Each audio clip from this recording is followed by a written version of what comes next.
So the number one question that I get asked on this channel is, how do I, as a white man, approach a black woman? I get asked this question all the time, whether it's in the comment section or via email. This is a reoccurring question for me and for this channel.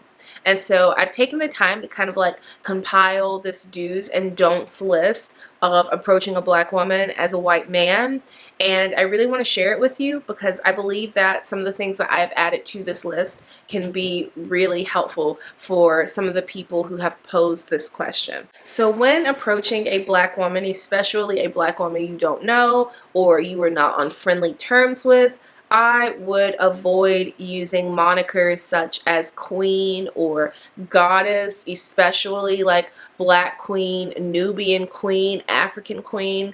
I would just avoid using those monikers because it just doesn't hit. Like, not every black woman appreciates that. Some do, but a lot don't. I don't really appreciate that, especially from someone I don't know, because it just feels kind of gimmicky almost. Like, it feels as if you just saw that word online, you read it somewhere, and you think it's like appropriate to use. And even if, like, here's the thing, even if I see myself as a queen, you don't know me well enough yet to be able to say the same, you know? Like, you have to get to know me to make that judgment on whether or not you can call me a queen, and it really means something. I think that's just the difference, is that you see king and queen, like, that's just thrown around so loosely, and when it's coming from a stranger, it doesn't really mean that much because you haven't seen any of the trials and tribulations that I've gone through to be worthy of that title.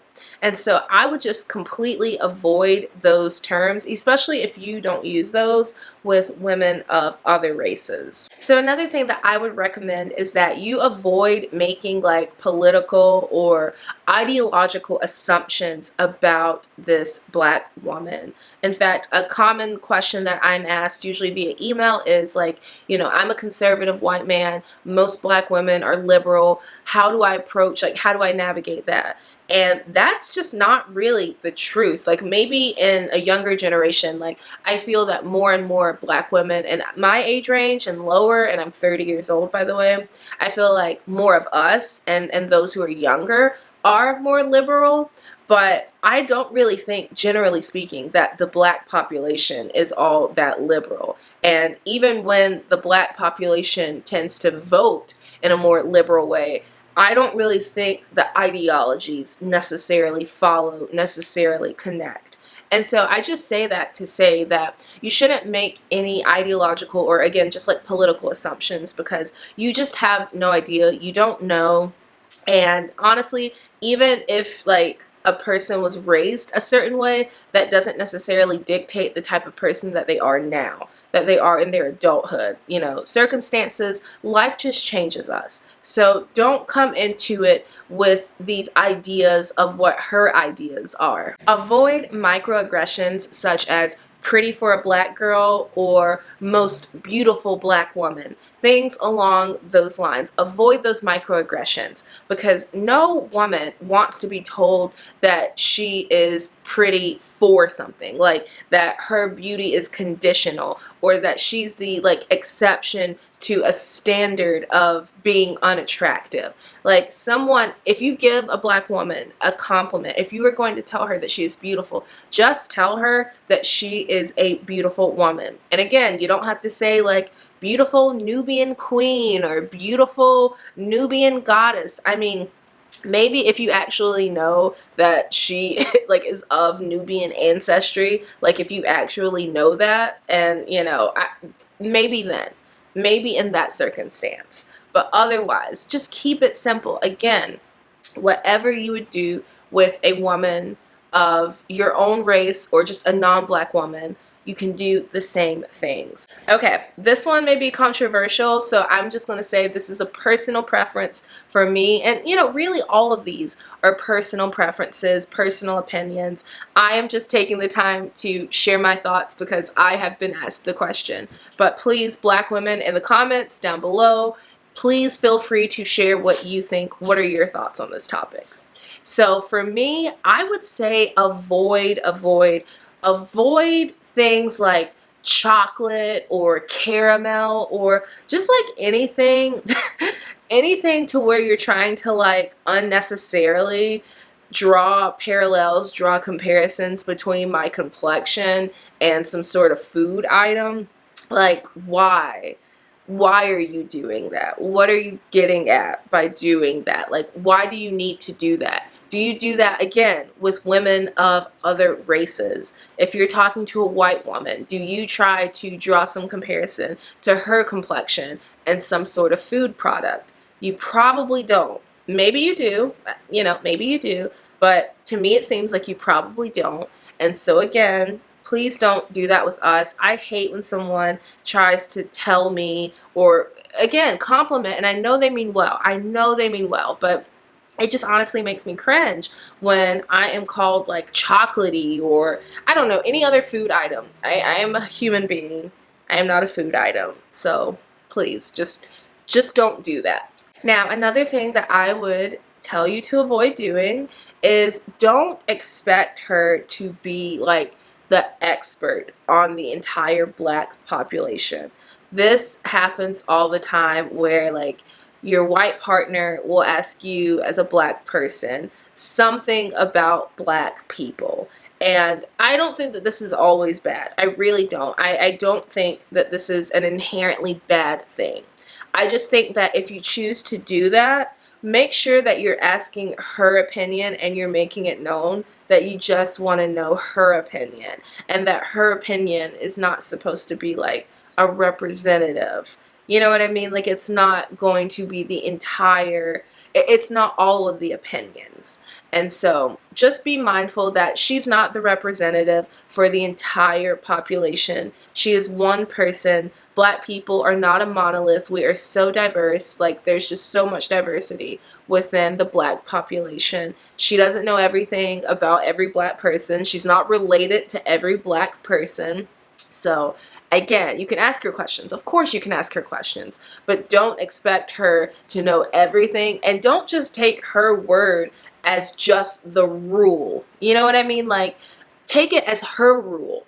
And if you want to be with her, that is her rule. That is your understanding of what she thinks, and you can use that to navigate the relationship with her. But again, she is not the representative for all of us, and don't expect her to be an expert. And my last like don't or thing to avoid is hyperfixating on certain features. Now, there is nothing wrong with complimenting your woman on particular features that she has, and in particular features that, are more common due to her ethnicity, or I should say features that she has because of her race, because of her ethnicity. So there's nothing wrong with complimenting those things.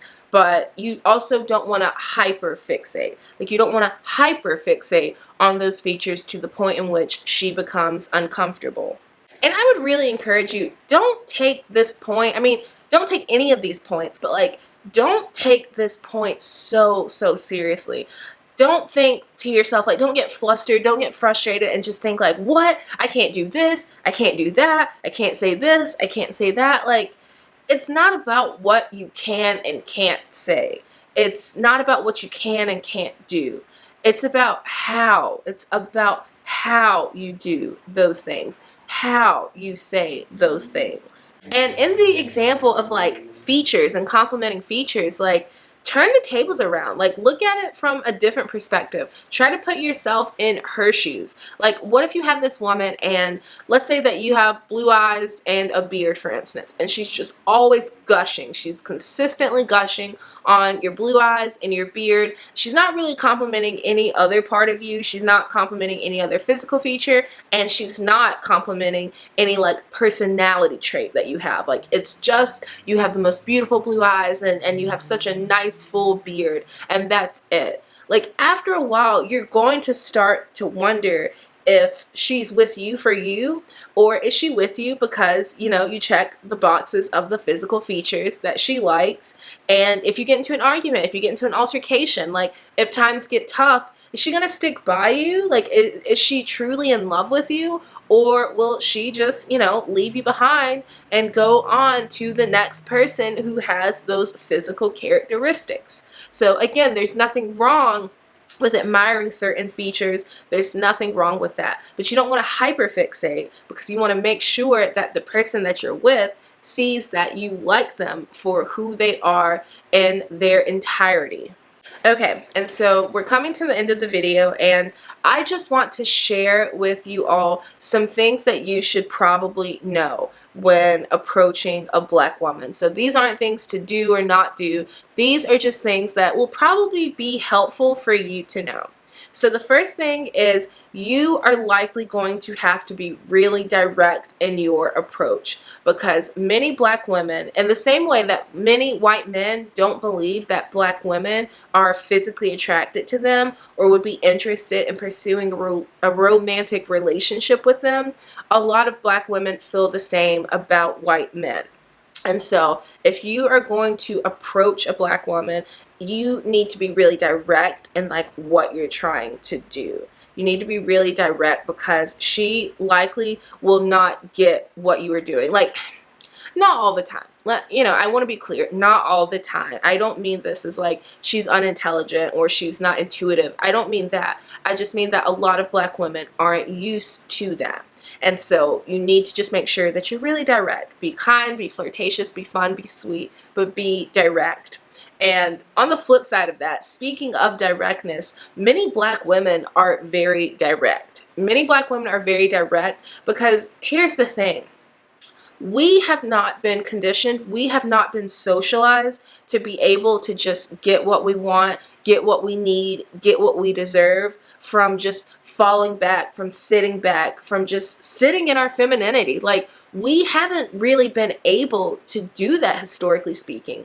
We have been conditioned to be silent. We have been conditioned, and you have been conditioned, to not really see us, for us to be invisible. And so a lot of black women are direct because we have been taught that if we don't speak up, if we don't stand up, no one else is going to do that for us. Nothing's going to happen for us. Change isn't going to happen for us if we don't do those things. And so you are going to see that she likely will be very direct, and also she's going to want that from you too. Like, it's okay to be laid back, it's okay to be reserved, all of those things are fine, but there might be a learning curve for you and for her if she's really direct and really transparent and you don't match that energy. You don't match her in that. Alright everyone, thank you so much for watching today's video. I hope that you enjoyed, and until next time, stay safe, be well, and I'll see you soon.